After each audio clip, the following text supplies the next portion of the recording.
certo? Quando você ama, entendido? Quando você ama, você aprende com mais facilidade. E existiam duas áreas da ciência que Mendel apreciava muito, que era a área da estatística, ele gostava muito de estatística, e ele gostava muito de botânica. Ele tinha uma afinidade muito grande por plantas. Entendido? Então, essas duas áreas. Resultado, ele queria estudar. E aí, qual a saída que ele encontrou? Ele alistou-se no mosteiro, foi para esse mosteiro, foi viver lá. Claro, ele tinha um preço a pagar. Qual o preço a pagar? Teria que se formar padre. Mas para ele isso não foi problema. Formou-se padre, mas ele tinha acesso à grande biblioteca, né, que o mosteiro disponibilizava. Entendeu? Ele tinha acesso a isso aí. Como ele tinha acesso a essa informação, tá? Então ele passou a se dedicar nas horas vagas, quando não estava estudando teologia, ele então se dedicava ao estudo de estatística e botânica.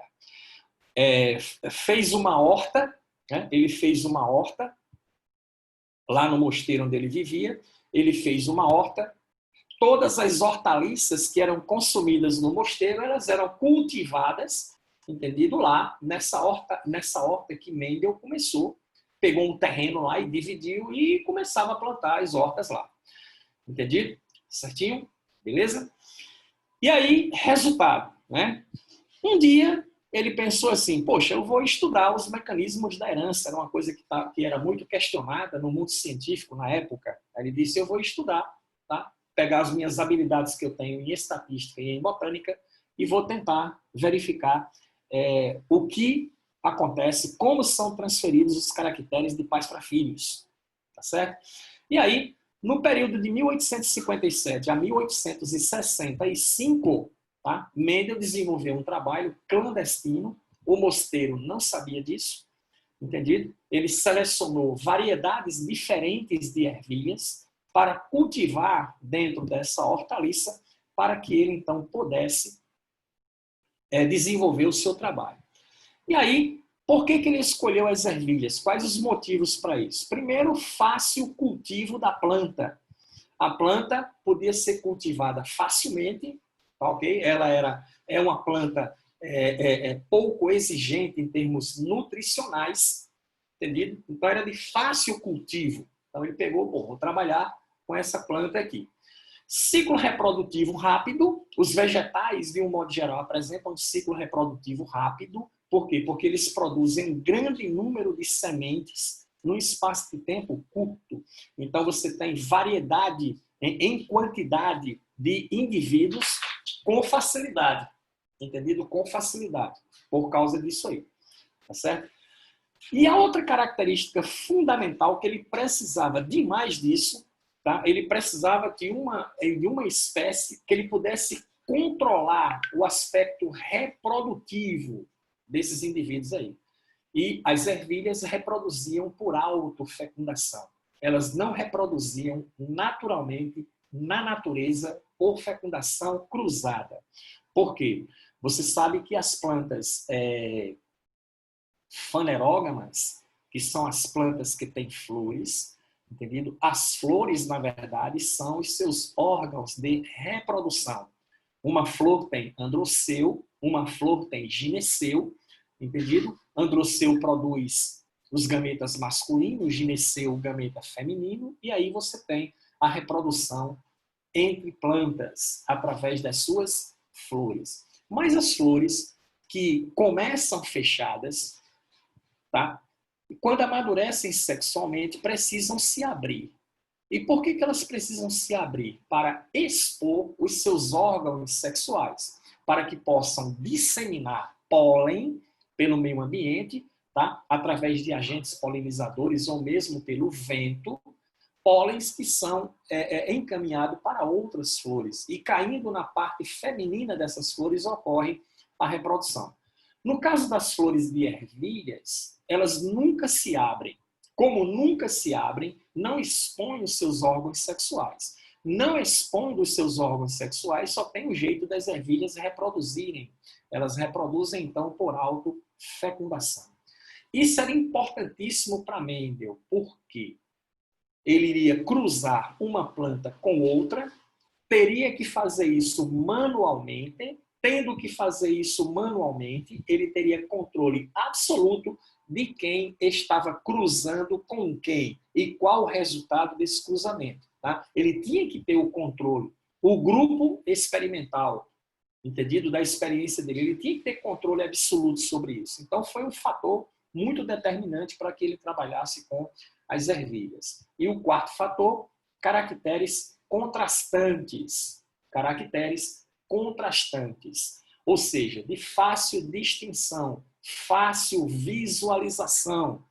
Semente, existiam duas variedades. Um tipo de planta de ervilha que produzia semente de cor amarela. Um tipo de planta de ervilha que produzia semente de cor verde. Um tipo de planta de ervilha que produzia semente lisa, de consistência lisa. Outro apresentava consistência rugosa. A semente era enrugadinha, parecia um maracujá. Ok?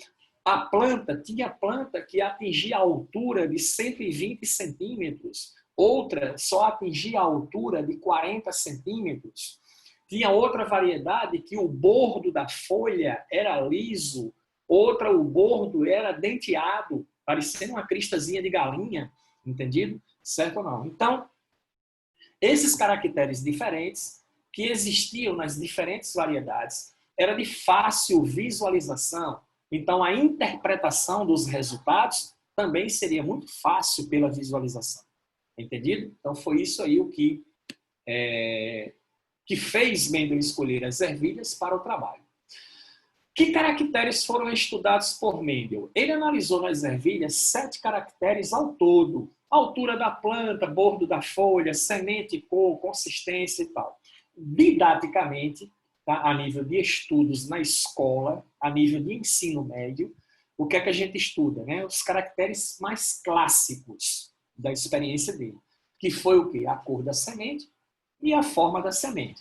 Existiam 2 variedades de ervilhas, uma que apresentava semente de cor amarela, outra que produzia semente de cor verde, outra que a forma da semente era lisa, outra que a forma era rugosa. Então, 7 caracteres ao todo. Somente esses 2 a gente analisa didaticamente a nível de estudo de ensino médio.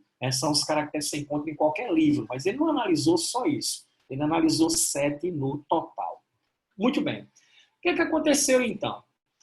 Em 1865, depois de todo o trabalho que ele teve, as experiências todas, ele fez um relatório final.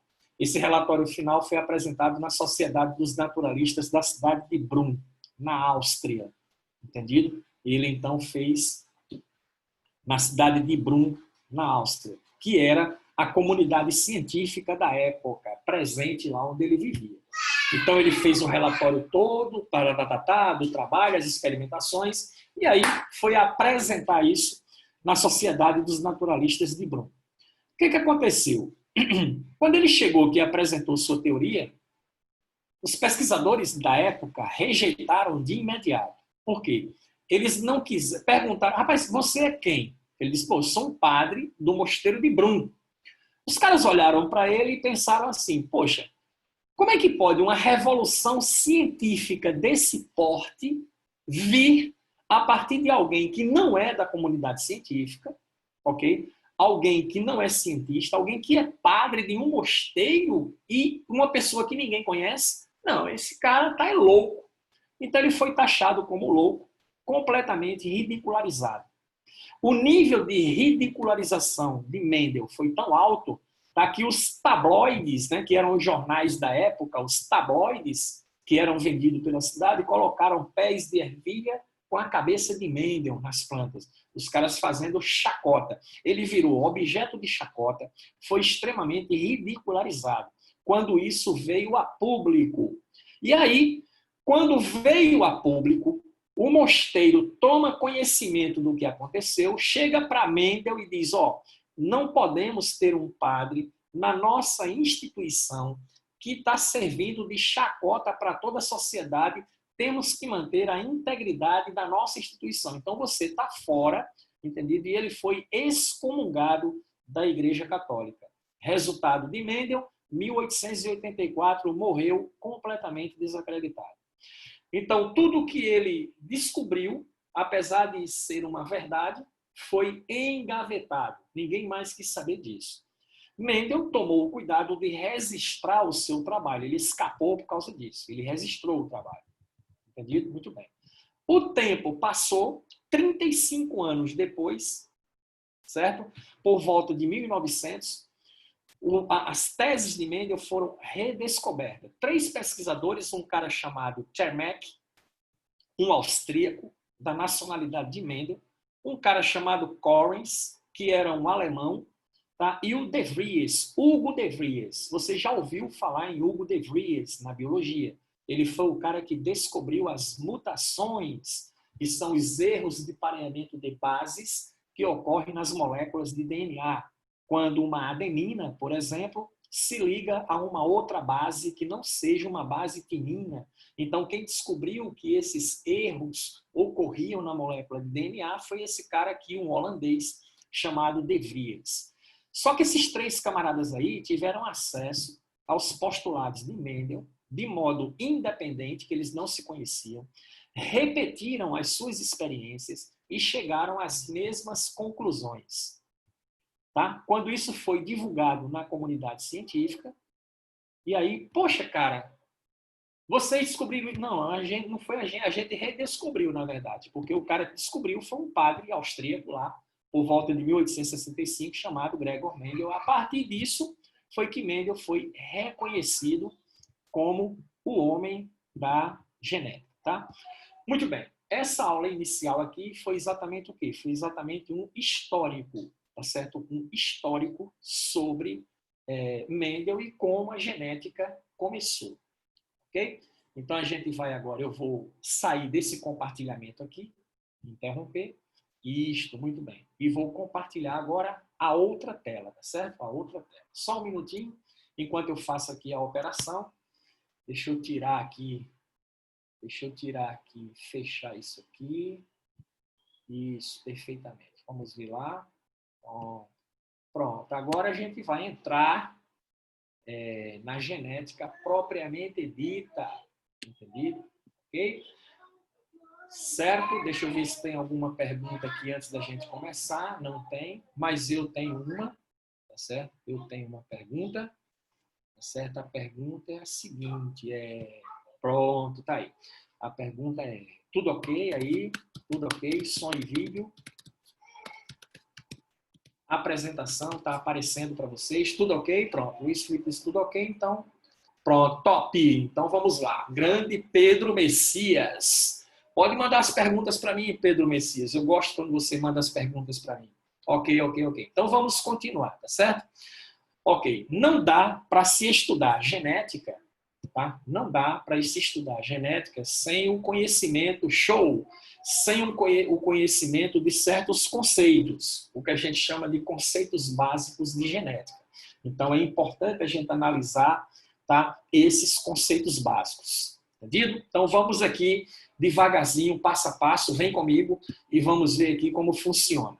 Primeira coisa, genética, ramo da biologia que estuda os genes e sua transmissão, tá? Estuda exatamente a informação genética e como essa informação genética ela passa, como essa informação genética ela é herdada, como essa informação genética ela é transmitida, certo? Belezinha? Muito bem. E aí, o primeiro conceito básico dentro da genética é o conceito de fator.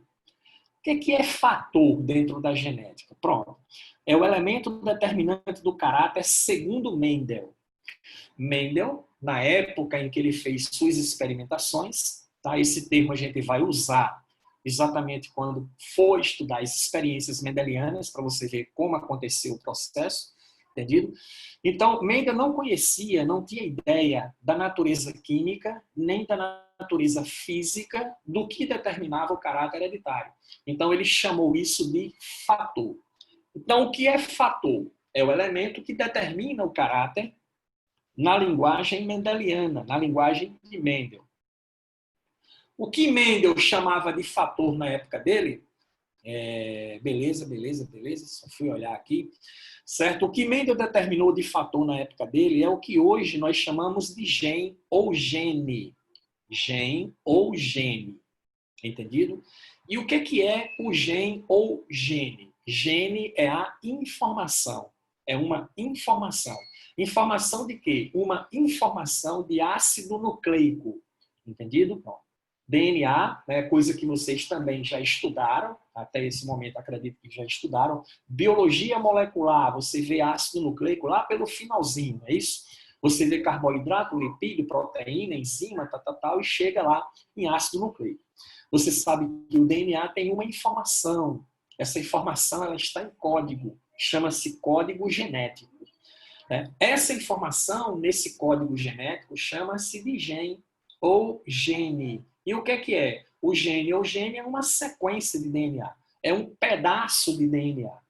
Que quando transcrito e traduzido, culmina na produção de uma proteína. É essa proteína aí quem produz o caráter hereditário, a característica que você exibe, a característica que é visível ou pelo menos ela é detectável de alguma forma, tá? E ela é condicionada a você por um mecanismo genético. Esse mecanismo genético é através do gene.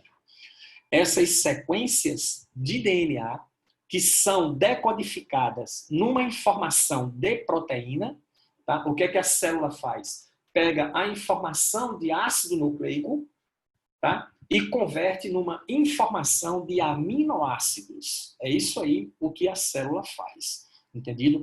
Essas sequências, todas elas, tá? Eu vou lhe dizer até quantas sequências são, tá? Que já se sabe isso tranquilamente. Então, essas sequências que são traduzíveis em linguagem de aminoácido são sequências chamadas de exon. O DNA ele tem sequências que são traduzidas em proteínas. Essas sequências são chamadas de exons.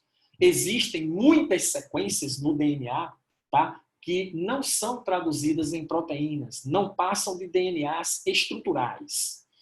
Essas partículas aí, introns, que não são traduzidas em proteínas, sabe-se hoje que elas têm importância em processos de epigenética, que a gente vai ver. Vamos falar alguma coisa até hoje sobre a questão da epigenética, entendido? Mas são sequências que naturalmente não são traduzidas em proteínas, são chamadas de sequências introns. Mas todo gene ou gene é uma sequência exon, é uma informação genética, é uma informação de ácido nucleico, tá? Que ela, quando passa por um processo de tradução na célula, que é um dos dogmas da biologia, o DNA pega essa informação, transcreve para um RNA mensageiro, o RNA mensageiro sai do núcleo, vai para o citoplasma, encontra-se com o ribossomo então converte a informação de ácido nucleico do RNA mensageiro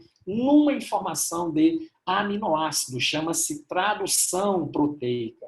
Pronto, é esse mecanismo aí que decodifica os genes ou gene. Entendido?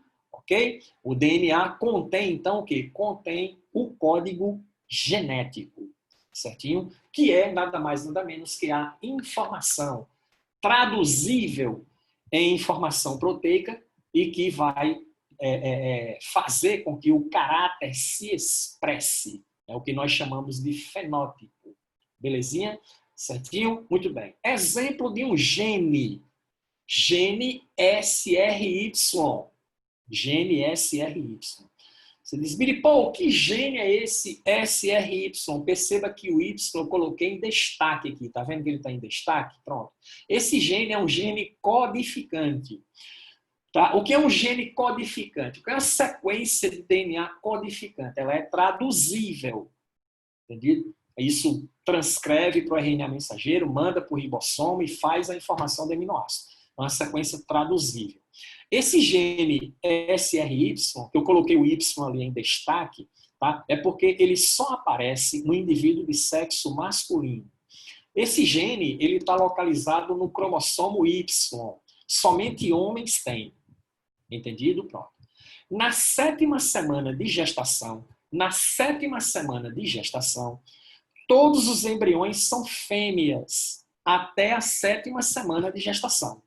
Quando chega na 7ª semana de gestação, se no cariótipo do indivíduo, ele for um indivíduo XY, o gene SRY codificante é ativado e aí se constrói a genitália masculina. Pênis, testículos, saco escrotal, todos os componentes da genitália masculina. Quem comanda, entendido? A produção dessa característica é esse gene aí chamado de SRY, presente apenas no cromossomo Y. É ele quem permite, então, a diferenciação sexual. O cromossomo X, ele é comum a ambos os indivíduos, tá? Homem tem X, mulher também tem X. Os genes que comandam o processo de desenvolvimento embrionário, entendido? Estão localizados no cromossomo X. É tanto que, se faltar o cromossomo X no zigoto, não tem desenvolvimento do zigoto para a fase embrionária.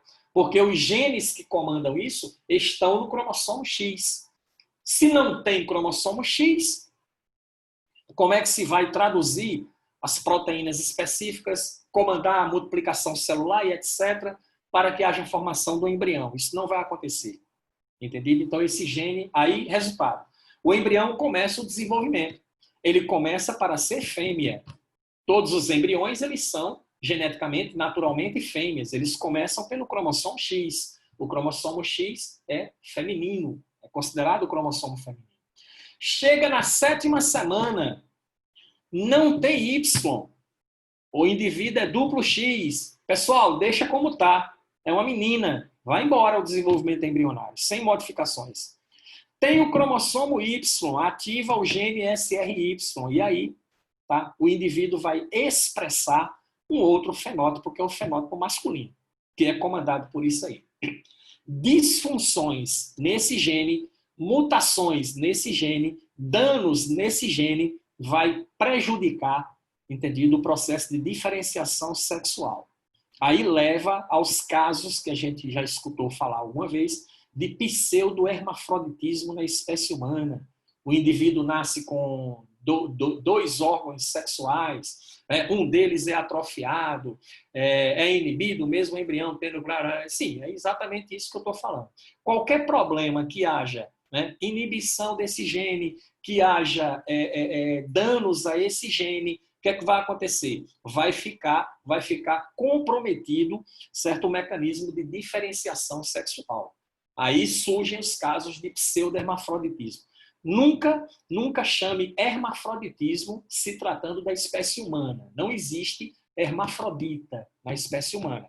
Existe pseudohermafrodita. Hermafrodita é o indivíduo que tem os dois sistemas de reprodução dele mesmo e ele consegue se reproduzir originando novos indivíduos. Uma tênia, ela é hermafrodita. Entendido? Tá certo? Beleza? No nosso caso, não. Nós somos uma espécie de dimorfismo sexual. Nossos sexos são separados. Tem o macho e tem a fêmea. E outra coisa, esse dimorfismo, ele é nítido. Nítido. Você olha para um, pô, isso aqui é mulher. Você olha para o outro, é homem. É diferente, por exemplo, de 200 moscas que estão em cima da mesa na cozinha da sua casa, onde tem um bolo de açúcar. Aí juntou aquele monte de moscas lá. Você se senta na cadeira, pertinho do bolo de moscas, para ver o comportamento delas. Distinga aí quem é mosca macho, quem é mosca fêmea. Não tem. O dimorfismo sexual não é nítido. Entendido? Pronto. Isso é o que acontece nas espécies de sexos separados. Nós somos uma espécie naturalmente genética de sexos separados. Essas aberrações que acontecem aí é por erros nos mecanismos de diferenciação. E muitos deles estão relacionados com esse gene aqui, o SRY. Beleza? Muito bem. Os genes, eles são classificados como genes alelos. Dioicos, isso, beleza. Exatamente, sexos separados. Genes alelos, entendido? O que é que acontece com esses genes aí? Eles condicionam a mesma herança, entendido? Como assim condicionam a mesma herança?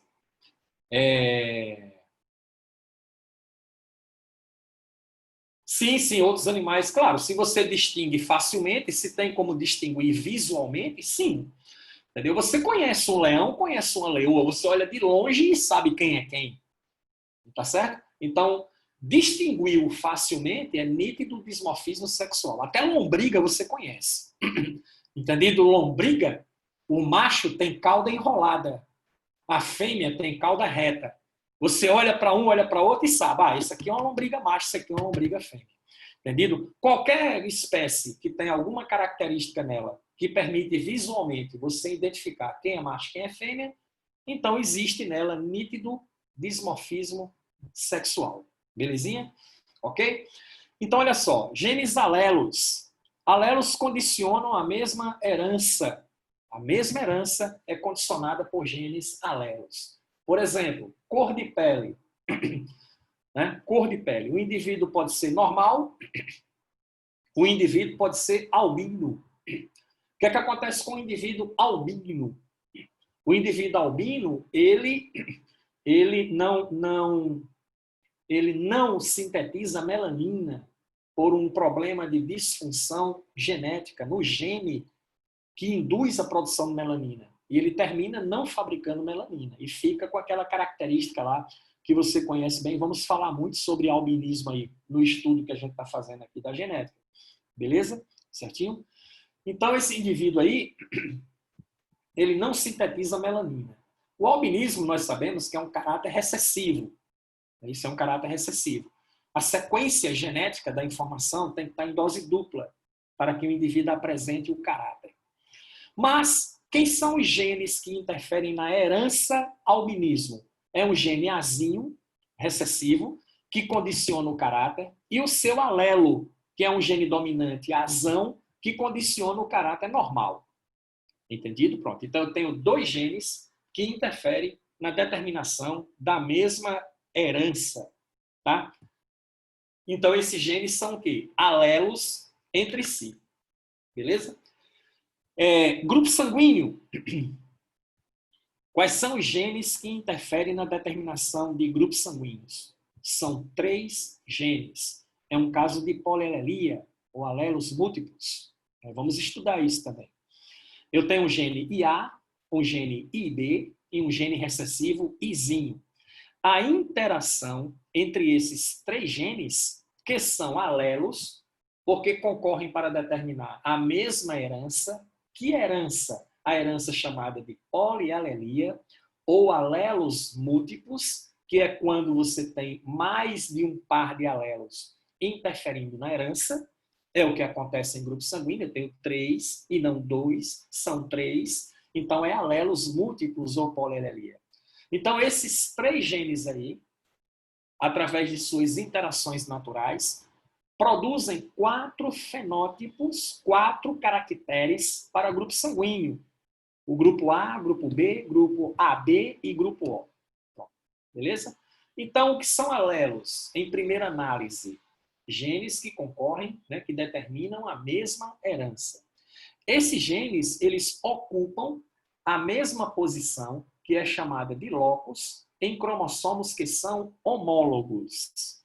Billy Paul, o que são cromossomos homólogos? São os cromossomos que formam par. Tá? Dos 46 cromossomos que você tem, calma que eu já chego na pergunta, dos 46 cromossomos que você tem, 23 você recebeu de sua mãe, 23 você recebeu do seu pai, fazendo um conjunto cromossômico diploide. Nós somos organismos diploides, nós somos organismos 2N, porque recebemos uma carga genética, que é um genoma, vamos chegar lá no que é genoma, da mãe e um genoma do pai. Belezinha? Pronto. Aí está aqui, ó. Eu tenho aqui um par de cromossomos homólogos, um de origem paterna e um de origem paterna. Vamos imaginar que esse par de cromossomos seja o cromossomo 5, par de cromossomos 5. Um veio do pai e o outro veio da mãe. E aí eu tenho a seguinte situação aqui, ó. Nesse cromossomo aqui eu tenho um gene azão, que condiciona um caráter dominante qualquer. E quem forma par com o gene azão, um alelo azinho, que forma um caráter recessivo qualquer. Esses genes aqui, tá? Eles são chamados de alelos. Por quê? Ocupam a mesma posição em cromossomos homólogos, em cromossomos que formam par. Um vem do pai, um vem da mãe. Observe, locus, essa posição aqui onde está o gene A, Azinho, é a mesma posição onde está o gene Azão. O gene Azão não está aqui embaixo, não, fisicamente no cromossomo. Ele está no mesmo local onde o gene Azinho está, no outro cromossomo que forma par. Então, eu tenho aí um par de homólogos e os genes chamados de alelos. Esses genes têm uma classificação. Como é que a gente classifica esses genes?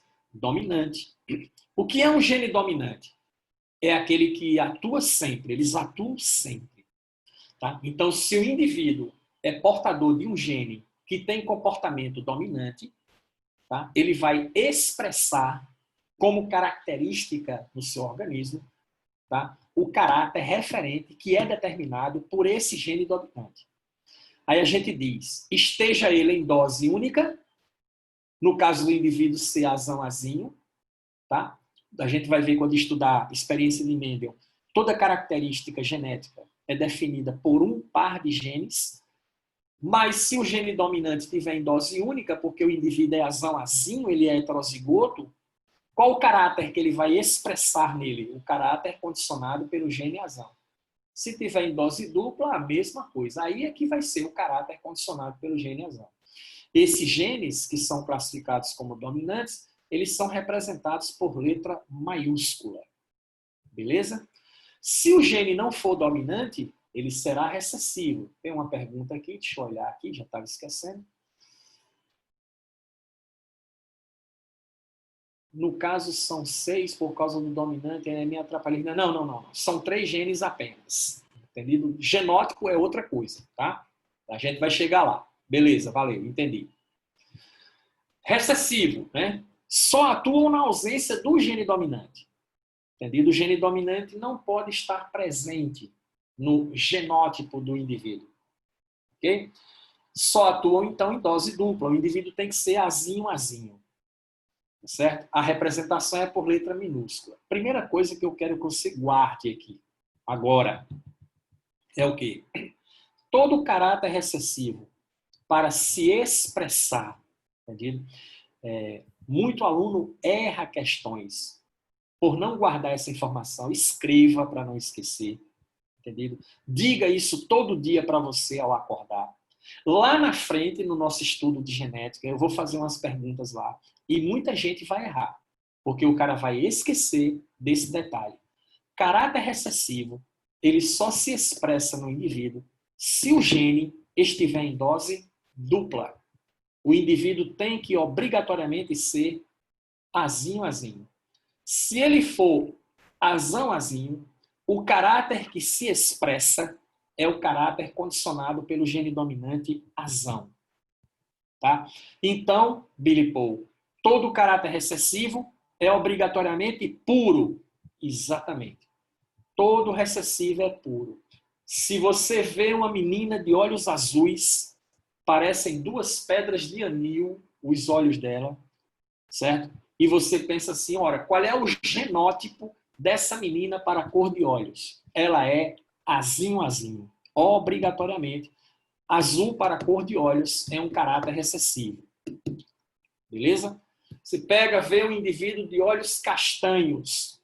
Aí pensa assim, qual é o genótipo desse indivíduo que está expressando o caráter olhos castanhos? Pode ser azão-azinho, pode ser azão-azão. Você não vai ter como dizer o genótipo, porque você não sabe se é homozigoto, se é heterozigoto. Pronto.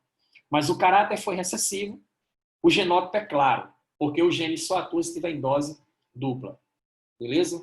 Sim, também, certo? Mas herança de cor de olhos envolve um caso de polimeria, ou herança quantitativa. A gente vai falar sobre isso lá na frente. É um caráter que as pessoas perguntam muito, a gente vai falar sobre ele, tá?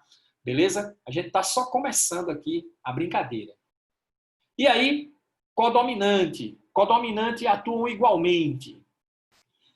Certo? Atuam igualmente. Cria um novo caráter. um novo caráter é criado no caso de codominância.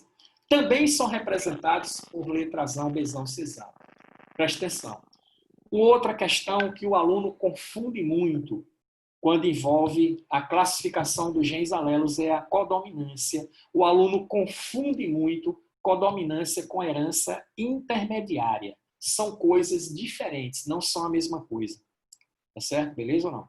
Se você pegar uma flor, que é muito conhecida nossa aqui, uma flor chamada maravilha, a maravilha apresenta flores com pétalas, né? Conjunto de pétalas, corola vermelha. Então tem maravilha que tem flores de corolas vermelhas. Tem maravilha que tem flores que exibem corolas brancas. Se você cruzar vermelho com vermelho, só dá vermelho, 100% da geração resultante. Se você cruzar branco com branco, só dá branco, 100% na geração resultante. Mas se você cruzar a variedade vermelha com a variedade branca, os indivíduos da geração resultante serão rosa, 100% rosa. Rosa não é vermelho, rosa não é branco. Rosa é intermediário entre vermelho e branco. Entendido? Certinho ou não? Pronto. Então, isso aí é herança intermediária. É diferente de codominância, tá? Na codominância surge um novo caráter, tá certo? Diferente dos parentais, bem diferente dos parentais. Como assim? Vamos lá.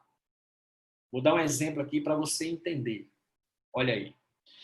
Essa flor aqui, que você está vendo aí, acredito que já apareceu para você, tá? É chamada de Camellia japonica. Essa flor ela é típica do Japão, por isso que ela é chamada de Camellia japonica. É uma flor muito bonita lá. Você percebe que ela tem uma corola muito vistosa, certo? E se apresenta em duas versões iniciais. As de corola vermelha e as de corola branca. Então você tem aqui a Camellia japonica de corola vermelha e a Camellia japonica de corola branca.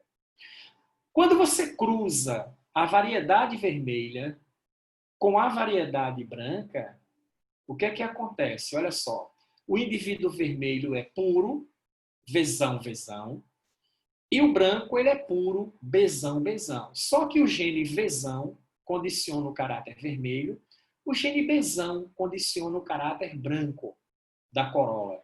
Belezinha?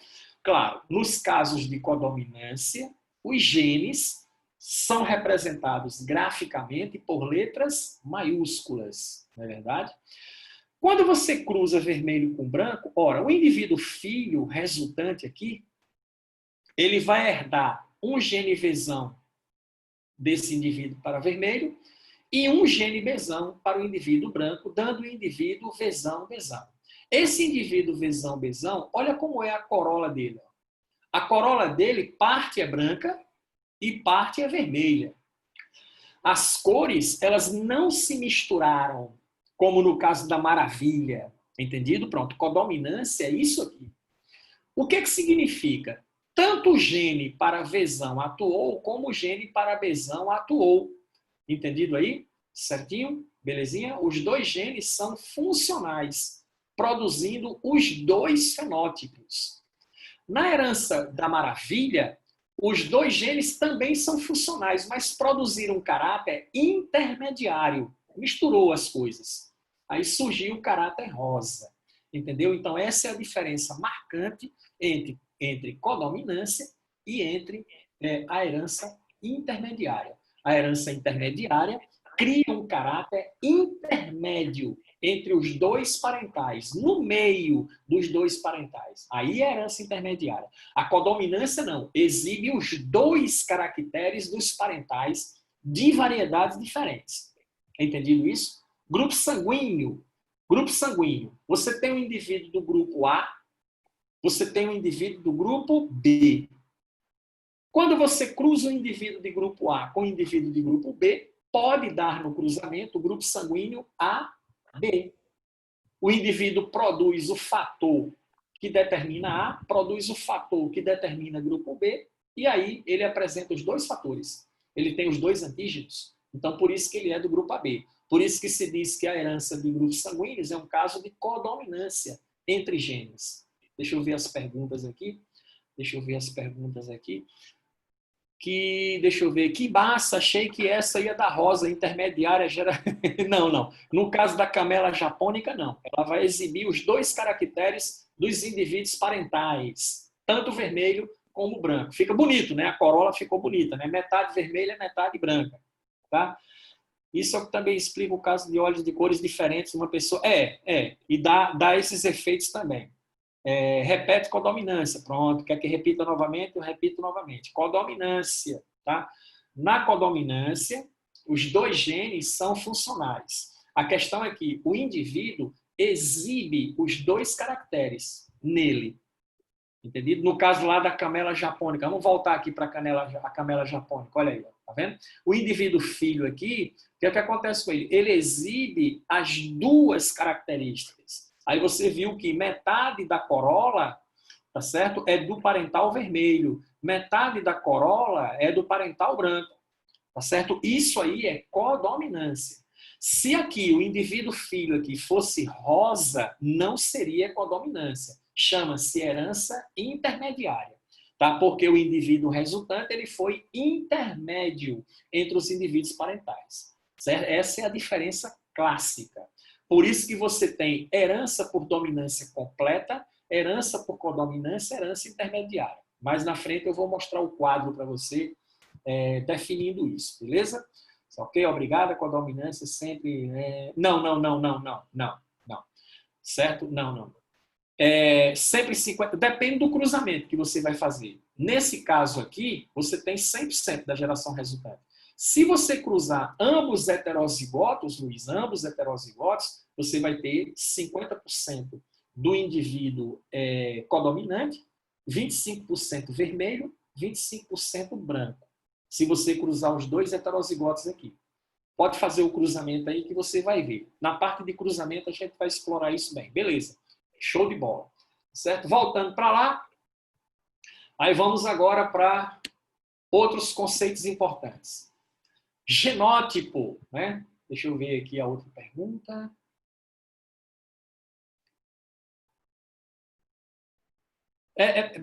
Na parte de expressão mesmo. 50% vai ser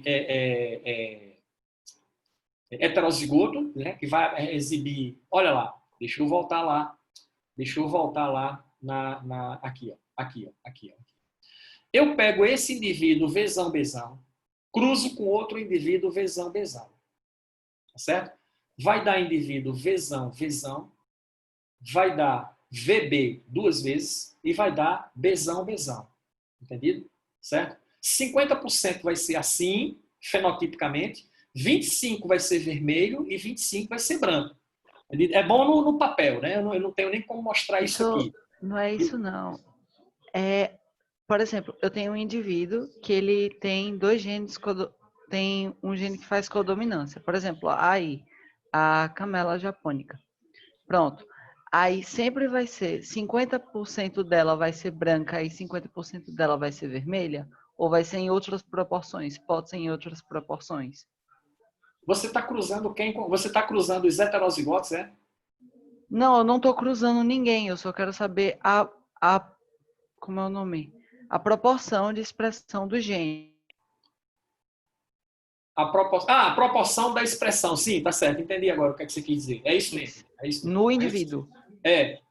A proporção da expressão, sim. Entendi agora o que acontece. Certo. Aí tá certo. A proporção vai ser essa. 50, é por isso que ela exibe lá. Branco e vermelho. A proporção é de 50% para cada caso. Tá certo. Entendi agora. Eu estava entendendo outra coisa. É isso mesmo. Confere. Aí, genótipo. Pronto. O genótipo é o quê? É o conjunto de genes que o indivíduo exibe. Tá? Esse conjunto de genes a gente representa graficamente. Entendido assim, dessa forma. Dominante, letra maiúscula, recessivo, letra minúscula. Pronto, é como você representa graficamente esse conjunto de genes. Ele determina o quê? Determina o que a gente chama de fenótipo, que é o caráter que o indivíduo exibe. O fenótipo é a característica, é o caráter, é a expressão gênica. Tá? O gene ele se expressa através de um caráter, através de uma característica. Eu chamo isso de fenótipo. Esse fenótipo ele pode sofrer alterações. provocadas pelo meio ambiente, de modo a imitar outro fenótipo. Entendido? Certo ou não? Chama-se fenocópia. Alteração do fenótipo de natureza ambiental. Então, se uma menina morena, de cabelos pretos, pinta o cabelo de loiro, ela produziu uma fenocópia, porque ela está imitando uma loira genética, mas ela não é. Então, ela tá exibindo um caráter que não é dela, ela não tem genes para aquele caráter, mas está imitando um caráter de alguém que tem. Então, eu estou tendo aí o que se chama de fenocópia. Fenocópias, detalhe, não são transmissíveis. Por quê? Porque você alterou o fenótipo, mas não houve alteração do genótipo. Somente alterações no genótipo é que são transmissíveis. Alterações de fenótipo, não. Tá? O indivíduo surfista, muito bronzeado, ok? Tá certo? Ele não vai ter filhos bronzeados por causa disso. Tá? A menina morena que pintou o cabelo de loiro, se casou com um cara moreno, não vai ter o filho com cabelo louro, tá? Porque a alteração ela foi a nível de fenótipo. Beleza? O genótipo, como é que ele pode ser? Ele pode ser homozigoto ou puro. O que é o genótipo homozigoto ou puro? O indivíduo, no seu genótipo, ele apresenta os mesmos tipos de genes. Ele é azão-azão ou ele é azinho-azinho. Azão-azão, genótipo homozigoto dominante. Azinho-azinho, genótipo homozigoto recessivo. O heterozigoto ou híbrido, o que é que acontece com ele? Tem diferentes tipos de genes. Ele tem no par gene azão ou gene azinho. Se ele for azão-azinho, bezão-bezinho, você está considerando dois pares de genes, ele é dihíbrido. Se ele for azão-azinho, bezão-bezinho, cezão-cezinho, ele será triíbrido. Entendido? E assim vai. Legal. Observação IPC, importante, sobre isso aqui. Fenótipo é igual ao genótipo mais o meio ambiente. A expressão fenotípica, ela depende da interação entre o genótipo mais o meio ambiente. Isso tem muito a ver com um negócio chamado norma de reação, que a gente vai falar já já, na continuidade dos conceitos. Os conceitos não terminam nessa tela. Tem outra telazinha aí. Atavismo. O que é atavismo? Atavismo é a propriedade do gene recessivo de atravessar várias gerações sem se expressar. Ok? Então, o gene recessivo tem essa característica. Ele passa por várias gerações sem apresentar expressividade. Vamos ver o exemplo aqui para a gente entender. Está aqui, ó. Pronto. Eu tenho um indivíduo azão-azinho que está cruzando com um indivíduo azão-azinho. Esse genótipo aqui é heterozigoto ou híbrido. Esse genótipo aqui é heterozigoto ou híbrido. Eu tenho um cruzamento entre dois indivíduos heterozigotos, entre dois indivíduos híbridos, para uma característica genética qualquer. Esse casal aqui teve um filho que ele foi azão-azinho. Está aqui, ó. Entendido? Qual o caráter que se expressa no indivíduo filho, geração F1? O caráter condicionado pelo gene azão, não o caráter condicionado pelo gene azinho. Esse indivíduo casou-se com outro indivíduo heterozigoto e teve novamente um filho azão-azinho. Ok? Ó, o caráter que ele vai expressar é o caráter do gene azão. O gene azão domina sobre azinho. E aí, cruzou com outro indivíduo heterozigoto e tiveram agora uma criança azinho-azinho. Está aqui, ó, pronto. O caráter condicionado pelo gene azinho agora vai se expressar porque o gene se apresentou no genótipo desse indivíduo em dose dupla. Gene recessivo só se expressa quando está em dose dupla. Mas perceba que esse gene recessivo, ele atravessou várias gerações sem ter expressão, porque era sempre inibido pelo gene dominante. Pronto. Como se chama essa característica do gene recessivo de passar por várias gerações sem se expressar? Chama-se atavismo. Beleza? Certinho? Pronto. Ok? Legal. Tipos de herança, para concluir essa primeira maratona de conceitos genéticos, tipos de herança. Vamos clicar aqui. Pronto, está aqui, ó, tipos de herança. Tipos de herança, você vai e analisa da seguinte forma. Dominância completa. O que é a dominância completa? O indivíduo apresenta o fenótipo condicionado pelo gene que é dominante, certinho? Então, isso chama-se o quê? Dominância completa. Ó, genótipo, fenótipo, azão, azão e azão, azinho é preto. Azinho, azinho é branco. Entendido? Pronto. Então, isso é um caso clássico de herança por dominância completa. É isso aí. Então, eu tenho, na determinação da herança, um gene que é dominante, um gene que é recessivo. Ok? Espera aí que eu já chego na pergunta lá. Dominância incompleta. Tá? O que é dominância incompleta? O indivíduo heterozigoto apresenta fenótipo intermédio entre os parentais. Tá certo? Dominância incompleta ou herança intermediária, como você pode chamar também. Aí eu tenho aqui a situação. Genótipo azão, azão, preto. Genótipo bezão, bezão, branco. Agora o genótipo azão, bezão, o indivíduo é cinzento. Cinzento não é preto, cinzento não é branco. Cinzento é um caráter intermédio entre os indivíduos parentais. Ok? Então isso aí chama-se dominância incompleta, que você pode chamar também, escreva aí, que eu esqueci de escrever aqui, você pode chamar também de herança intermediária. Por quê? Porque o indivíduo resultante, a partir do cruzamento dos parentais de fenótipos completamente diferentes, cria um fenótipo intermédio entre os indivíduos parentais. E aí temos quem? A codominância. Codominância, o indivíduo heterozigoto apresenta fenótipo diferente dos parentais. Ok? Ó. O genótipo azão, azão é preto, genótipo bezão, bezão é branco, e o indivíduo AB é preto e branco.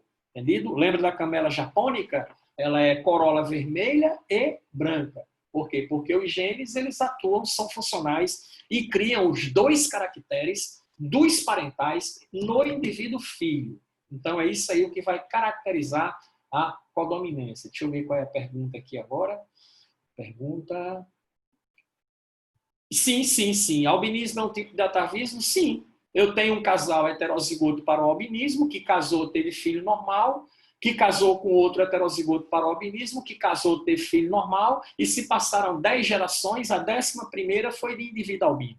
Tá? Pode aparecer um problema de albinismo numa família, que ninguém sabe de onde veio. As pessoas se perguntam, poxa, de onde veio isso? De onde veio isso aqui?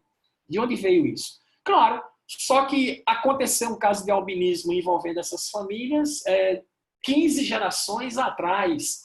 Não existe ninguém representante vivo para o cara lembrar disso. Ok? Mas o caráter existiu na família.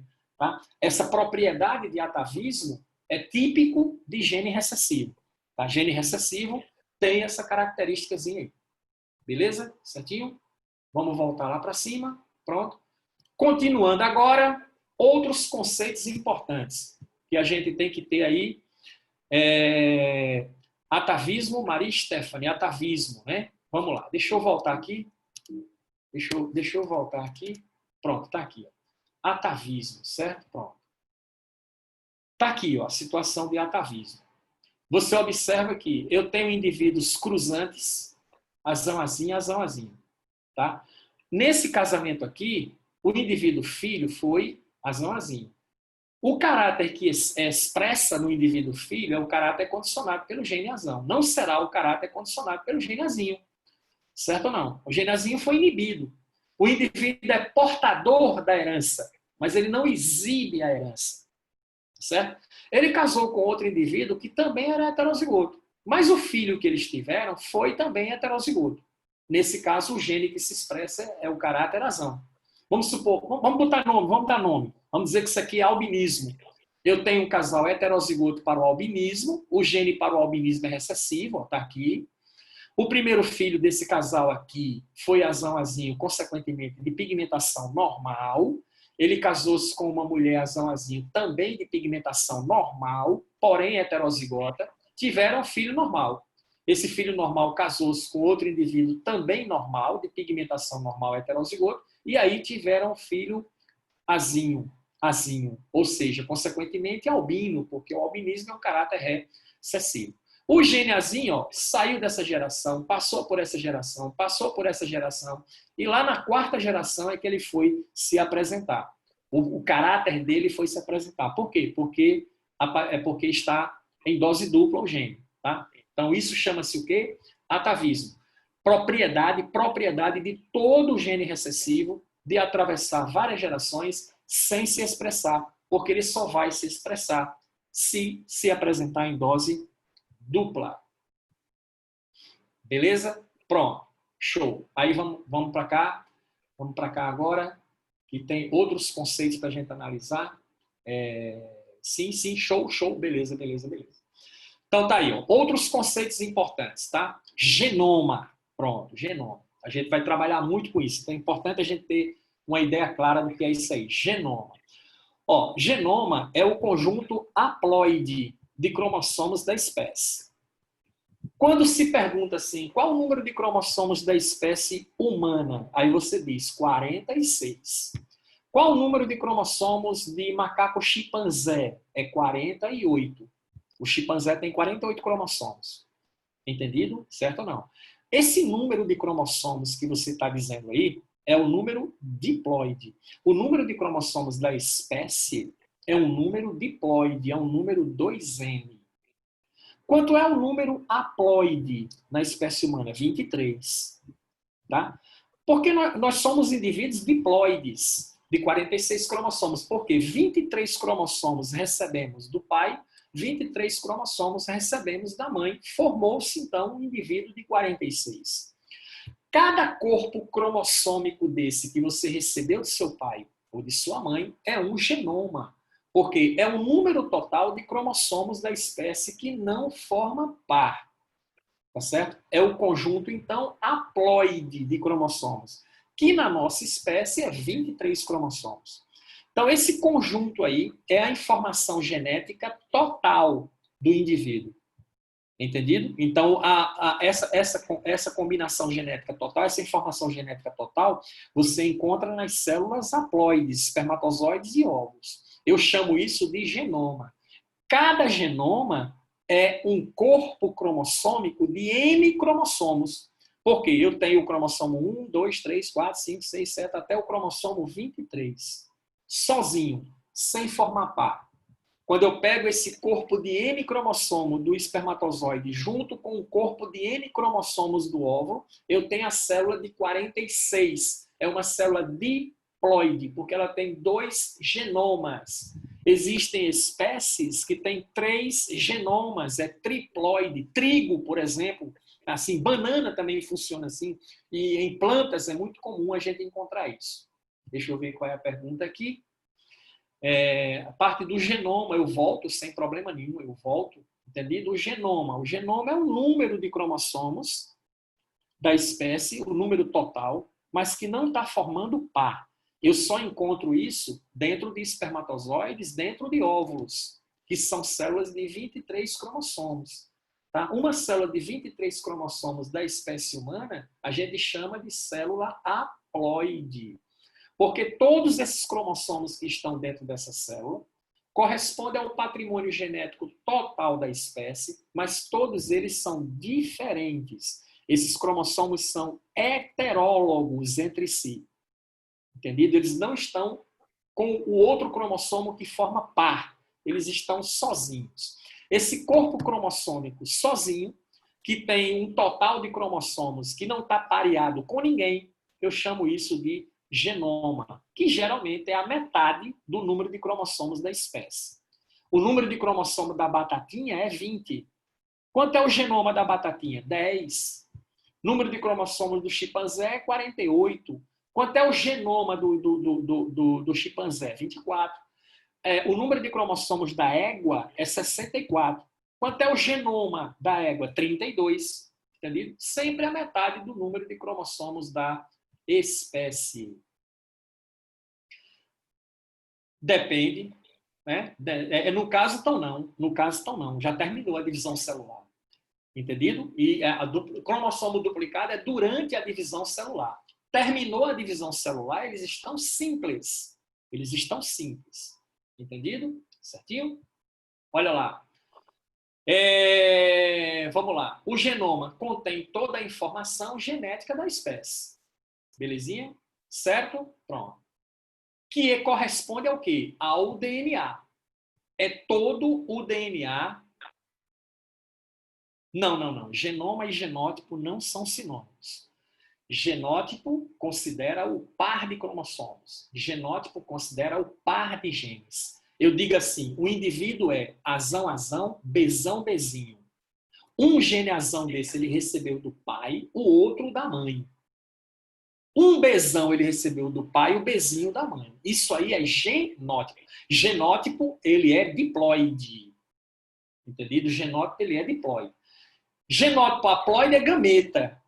É gameta. Eu tenho um indivíduo que é azão, bezão, czão, dzinho, ezinho, fzão, gzinho. O que é isso aí? Isso aí é o gameta dele. Entendido? Por quê? Porque está o número haploide aí. Tá certo? Então, genoma é o conjunto haploide. Genótipo é o conjunto diploide. Beleza? Pronto. Show. Show de bola. DNA. DNA a gente já falou. O DNA codificante é exon, não codificante é intron. É isso aí que vai compor o genoma. Tá certo? O codificante é exo, ele é traduzível, a sequência é traduzível em proteínas. Não codificante intron, não é traduzível em proteínas, é DNA estrutural. Beleza? Muito bem. Agora vem uma informação importante. O DNA não codificante é a região intergenética. Por quê? Porque ela está entre genes.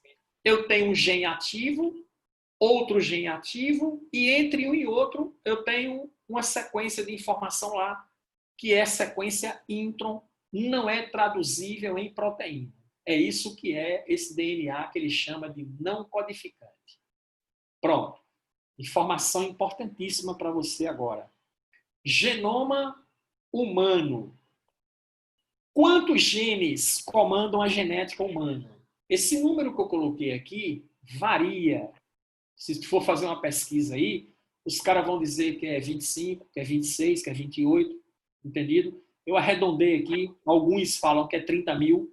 Então tá aqui, 30 mil genes. Detalhe importante. Todos esses 30 mil genes, eles já são conhecidos. Tá? O projeto Genoma, que mapeou os genes humanos, entendido? Que mapeou os genes humanos. Ele aconteceu entre 1995 a 2005, levou 10 anos para mapear. Conhecemos os 30 mil genes, que se pensava antes do projeto Genoma que era 100 mil, descobriu-se depois que não era 100 mil, era um pouco mais ou um pouco menos de 30 mil genes. Esses 30 mil genes aí correspondem a 3 bilhões de pares de bases nitrogenadas nas moléculas de DNA, que formam esses 23 cromossomos aí, que compõem o genoma. Agora, informação importante. Esses 30 mil genes, 3 bilhões de bases, corresponde apenas a 1,5% de todo o DNA que você tem. 1,5%. Billy Paul, quer dizer que 1,5%, 98,5% é de DNA não codificante. Mais de 90% do seu DNA é DNA não codificante. Eles não são traduzidos em proteínas. Cerca de 1,5% do DNA é utilizado nas sínteses de todas as proteínas, tá, que fazem a expressão de todos os caracteres genéticos que você tem. Detalhe importante aqui, olha só. Esses 1,5% do DNA, que é sequência exon, que é traduzível em proteínas, esses 30 mil genes aqui, são responsáveis pela produção de 400 mil proteínas diferentes. Tá certo? Deixa eu ver a pergunta aqui.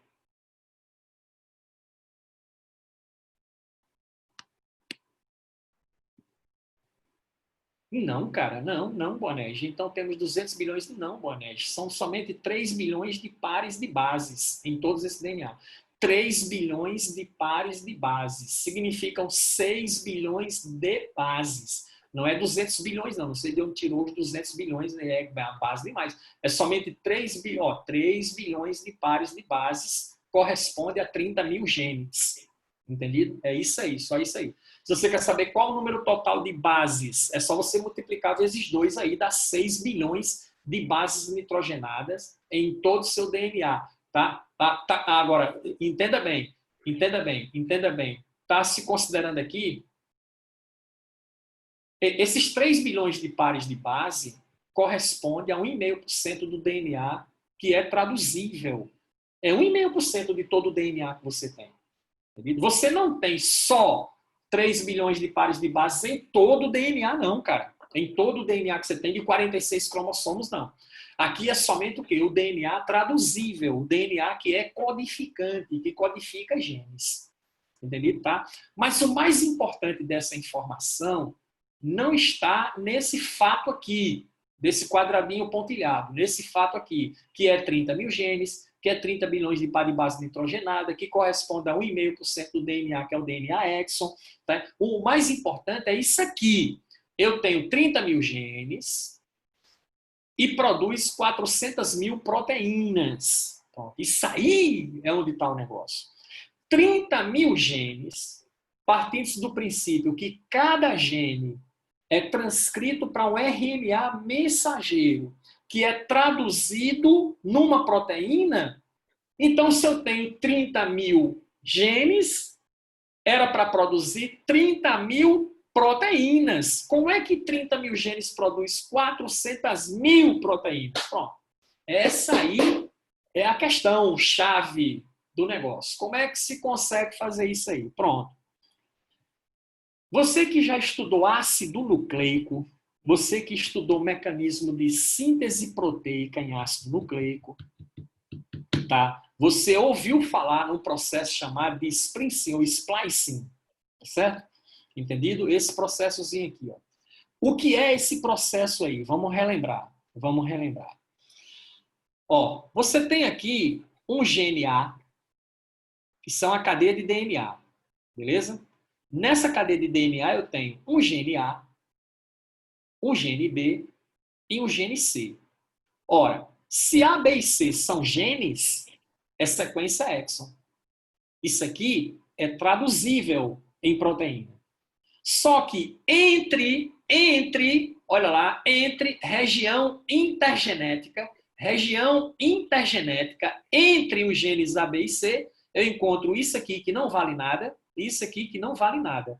Isso não é sequência traduzível, isso é intron.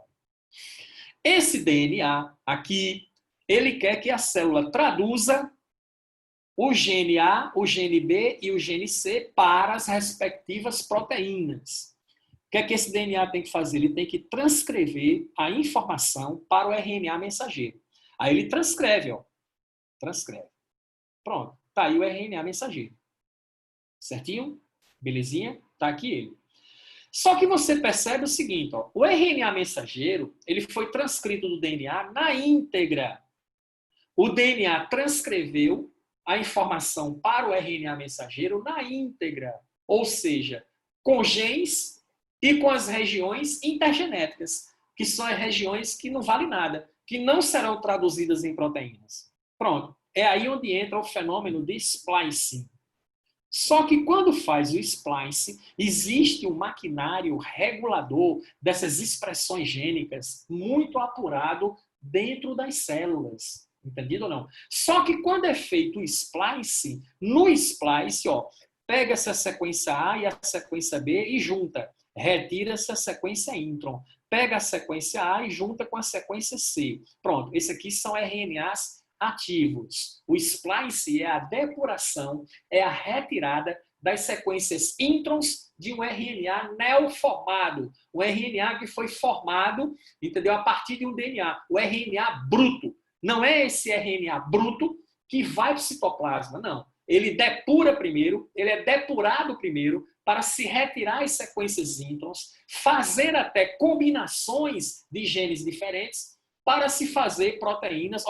A proteína que será traduzida da combinação de AB é diferente da proteína que será traduzida de AC. Então aqui, a partir de uma sequência de DNA, eu produzi duas proteínas diferentes. Entendido? Pronto. É por isso que você tem 30 mil genes, tá? Mas que leva à produção de 400 mil proteínas diferentes que formam os caracteres genéticos na espécie humana. Não é show esse negócio? É fantástico, é ou não é? Indo para frente, outro conceito importante de plasticidade, né? Tá errado o nome aqui, plasticidade, não tem esse P, entendido? Tá errado isso aqui, não tem esse P. Deixa eu corrigir logo isso aqui. Pronto. Plasticidade. Deixa eu salvar. Salvei. Deixa eu executar de novo. Pronto, tá aí, Pronto, tá aí, beleza. Vamos voltar lá. Pronto. Plasticidade fenotípica. Beleza? Olha lá. Plasticidade fenotípica é o que a gente chama de norma de reação ou polifenismo. O que é que significa isso aí? Significa o seguinte: quando um dado genótipo promove respostas fenotípicas diferentes ao longo de um gradiente ambiental. Pronto. Você sabe que na tela anterior, lembra que a gente disse lá, fenótipo é o resultado de quê? É o resultado de genótipo mais meio ambiente. Certinho? Genótipo mais meio ambiente me dá o quê? O fenótipo. Um mesmo genótipo, tá certo? Pode levar a várias respostas fenotípicas, dependendo do meio ambiente onde o organismo está inserido. Pô, não entendi. Pronto. Exemplo. Raposa do Ártico. Espera aí que eu chego lá na pergunta. Aqui eu tenho a mesma raposa. Raposa do Ártico, mesma espécie. No inverno rigoroso lá, quando está só neve, observe que o pelo é branquinho. Mas, quando o inverno rigoroso passa, tem um pequeno espaço de estação, onde aparece até vegetação, tu vê aqui o fundo em verde, entendido? Essa raposa aqui, tem essa plumagem, aqui, essa pelagem aqui é diferente. Perceba que as pelagens são bem diferentes, dependendo da estação do ano. Como se chama isso? Norma de reação. Polifenismo. Polifenótipo. Tem um fenótipo na estação bem fria, tem outro fenótipo na estação quente. Ok? Certas enzimas que não atuam na estação fria atuam na estação quente e muda a cor da pelagem do animal. Entendido aí? Chama-se norma de reação ou polifenismo. Deixa eu ver qual é a pergunta aqui. Qual é a pergunta aqui? Exatamente.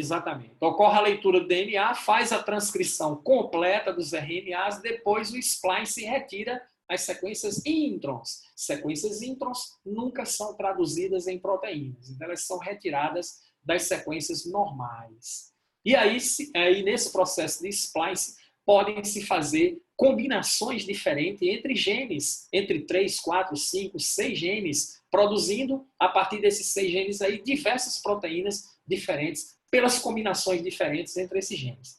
Aí é isso aí que faz com que 30 mil genes produzam 400 mil proteínas diferentes. Certo? Legal? Muito bem. Aí vem o quê? Epigenética. Tá? Norma de reação. Amigos, são degradadas, certo? As sequências introns são destinadas para onde? São degradadas dentro do próprio núcleo e esses nucleotídeos são reutilizados em processos de replicação de DNA. Tá certo? Entendido? Existem enzimas nucleases que são especializadas em quebrar ácido nucleico, degradar ácido nucleico. Ok? Então, o que é que acontece com as sequências introns retiradas? Quebra tudo libera os nucleotídeos e deixa lá. Quando for precisar para fazer replicação de DNA, se utiliza esses nucleotídeos aí. Okay? Epigenética. Epigenética, amigos, são mudanças no funcionamento do gene, sem alteração do DNA. Sem alteração do... Não. No caso da cor de pele, não. Tá? A cor de pele é um caso de herança quantitativa. A cor de pele é um caso de herança por polimeria. A gente vai ver. A gente vai ver lá na frente, a gente vai ver isso aí. Tá certo? Beleza? Não. Entendido? Ok? Não é polimorfismo, não. Polimorfismo, entendido? Não há alteração. O genótipo é o mesmo. Apenas a expressão desse genótipo é diferente. O fenótipo resultante é diferente por causa do meio ambiente. O meio ambiente é diferenciado. Aí isso gera uma diferença no fenótipo. Tá certo? É só isso aí. Agora, epigenética. Mudanças de funcionamento do gene. Agora, o gene muda o seu funcionamento. Ó, isso aqui é no gene, isso aqui é no genótipo, é no gene. Sem que haja alteração do DNA. Ou seja, alteração do funcionamento de um determinado gene que não está ocorrendo através de mutação. Não está ocorrendo mutação, mas se perpetua nas divisões celulares e são transmissíveis de pais para filhos. Pronto, a epigenética estuda isso. Detalhe super importante. Ó. Eu tenho aqui uma base nitrogenada, citosina. Tá vendo aqui? Ó? Citosina. Certo? Essa citosina aqui, ó, nesse ponto aqui, onde está esse hidrogênio, tá? Foi colocado um grupo H3C, um radical metil. Chama-se reação de metilação. Metilação. A citosina foi metilada, foi acrescentado a ela um radical metil. Entendido?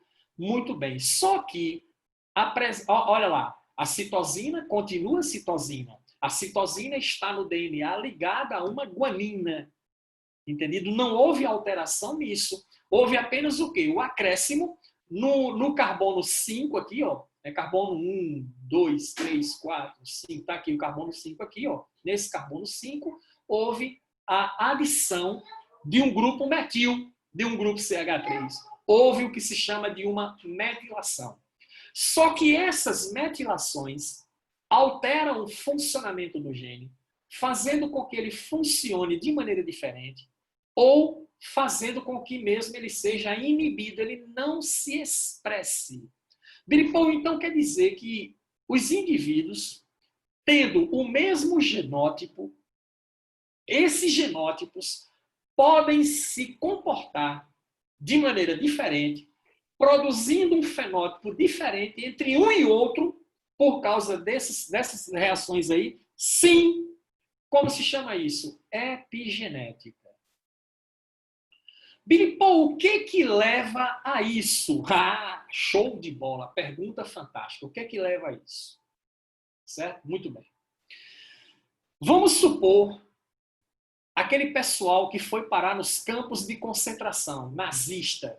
Vamos lá para a Segunda Guerra Mundial. Na época do nazista, repete, por favor, epigenética. Vou repetir, certo? Falta 2 minutos só. Vou passar um pouco do tempo. Tem problema? Tem problema se eu passar um pouco do tempo? Não. Eu vou falar só, terminar só epigenética e tchau. Tá? Epigenética realmente é um conceito que às vezes vá até 12, né? Tá certo. Certo? Deixa eu só falar aqui o seguinte. Ó. Epigenética. Veja só. Para ficar melhor, mais fácil de você entender. Vamos imaginar o seguinte. Vamos lá voltar à Segunda Guerra Mundial, na época do auge da Segunda Guerra Mundial, na época do auge do nazismo, onde os alemães pegavam os judeus e levavam para os campos de concentração e deixavam aquele povo lá. Tá certo ou não? Aquele povo não recebia alimentação adequada, eles passavam fome lá. Entendido? Muita fome. Tá? Ora, o indivíduo passando uma fome no longo prazo, você concorda comigo que o organismo dele, o metabolismo dele vai alterar? Só que o DNA, percebendo isso aí, provocou certas reações de metilação e mudou a expressão de certos genes para que o indivíduo ficasse melhor adaptado à situação de fome. É uma ideia meio lamarquista, mas é. E isso foi transmitido para os indivíduos filhos. Pronto. Isso aconteceu por causa de quê? Epigenética. E como é que a epigenética funciona? Altera quimicamente proteínas histonas, altera quimicamente bases nitrogenadas, sem alterar a associação entre as bases. A adenina continua ligada à timina, a guanina continua ligada à citosina, que é o código genético padrão. Não houve alteração desse tipo. Mas essas alterações químicas de proteínas histonas que compõem DNA, de bases nitrogenadas, fazem com que o DNA, agora, com essa alteração, ele passe a se expressar de maneira diferente. Pronto, isso aí é previsto pela epigenética, percebeu? A epigenética é quem estuda isso aí. Então, olha só, tem tempo ruim, não é? Gerações futuras, sim, sim. Essa alteração epigenética, ela é transmissível, Tá? Olha só,